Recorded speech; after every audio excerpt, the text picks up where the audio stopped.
pasa? ¿Cómo estamos? Aquí estamos en un nuevo vídeo, aquí tenemos un nuevo vídeo de toros. Ya van muchos ya esta semana y aún queda Semana Santa, es normal, Pascua, increíble. Pues ahora empiezan San Vicente de Ferrer, pero en La Llosa, con un toro de la ganadería Pascual Alcalá de Pechi.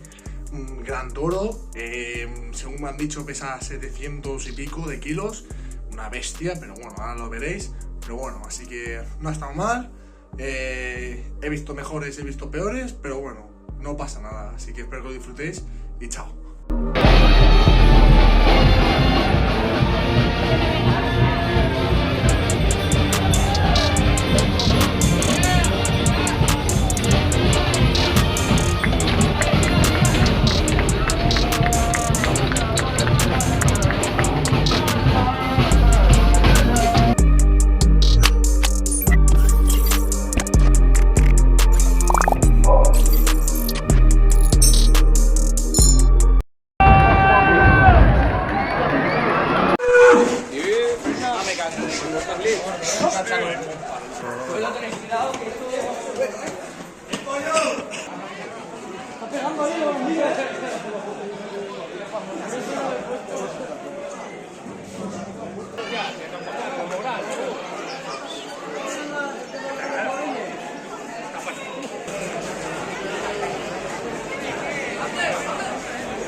Es que no has visto la maravilla.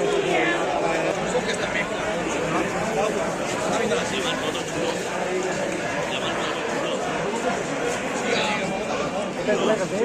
Dice no, pero no.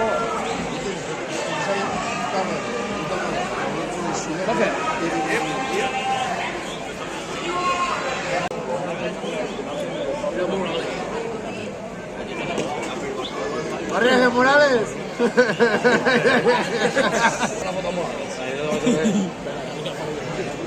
está,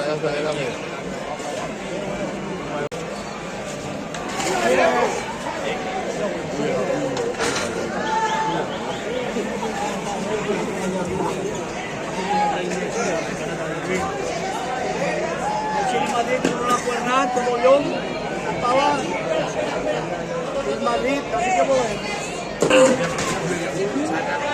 No acaba, tío. Te monta caixa,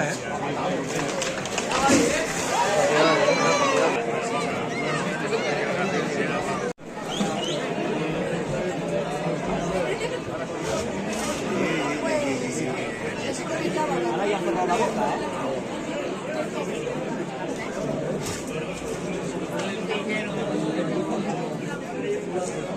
para arriba y te mandas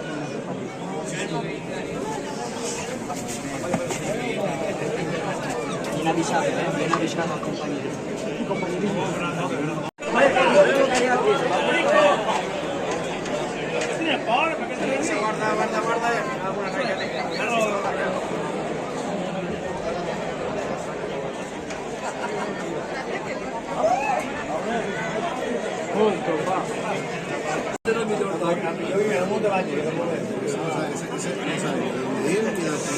Yo